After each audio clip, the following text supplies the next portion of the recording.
সুপ্রভাত। আজকে আমি দুটো শব্দ ব্যবহার করব আমার ভিডিওতে। এই শব্দ দুটোতে আপনারা একটু ধ্যান দেবেন। তার মধ্যে একটি হচ্ছে औरत, যেটা হিন্দিতে মূলত ব্যবহৃত হয়ে থাকে, কিন্তু বেসিক্যালি এই শব্দটা হিন্দির শব্দ নয়, এটি একটি উর্দু শব্দ। এই শব্দটির মিনিং বা শব্দটির মানে মহিলাদের জন্য যথেষ্ট লজ্জাজনক। সেটা আপনারা গুগল সার্চ করবেন, আমি আপনাদেরকে কিছু বলবো না। আমি দু একটা স্ক্রিনশট এখানে দিয়ে দেবো, সেটা আপনারা দেখবেন। আর দ্বিতীয়ত হচ্ছে, আমরা ইংরেজিতে বলে থাকি ম্যাডাম। আমরা ভারতীয়রা এই শব্দগুলো বেশি ব্যবহার করি আমাদের দেশে।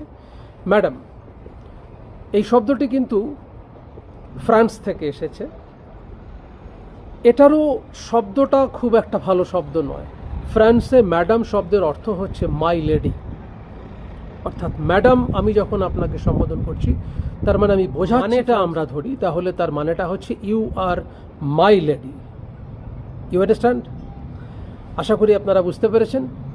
আসলে তৎকালীন সময় ফ্রান্সে যে সমস্ত মহিলারা শরীরের ব্যাপারই করতেন বা শরীরের ব্যবসা করতেন, করে তার সংসার চালাতেন, তাদেরকে মাডাম বলা হতো, অর্থাৎ মাই লেডি।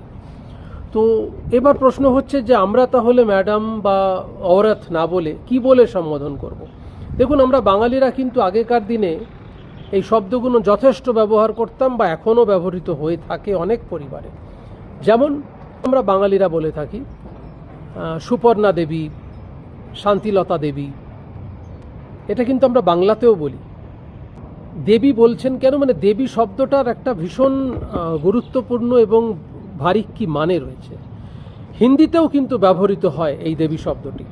যেমন আপনারা দেখে থাকবেন কৌন বনেগা করোড়পতিতে অমিতাভ বচ্চনজি বলে থাকেন দেবী আর সজ্জনও। তো দেবী শব্দটাই কিন্তু একমাত্র গ্রহণযোগ্য। এবার বাকিটা আপনারা কোনটা গ্রহণ করবেন আর কোনটা ব্যবহার করবেন সেটা নির্ভর করছে আপনাদের নিজেদের উপরে। তো আমার ভিডিও যদি ভালো লাগে তাহলে লাইক, শেয়ার, কমেন্ট করবেন এবং অবশ্যই চ্যানেল সাবস্ক্রাইব করবেন। তাহলে আগামী দিনে আমি এমন আরও অনেক সুন্দর সুন্দর তথ্য আপনাদের জন্য নিয়ে আসার চেষ্টা করব। ভালো থাকুন, সঙ্গে থাকুন। দেবী और सज्जनों।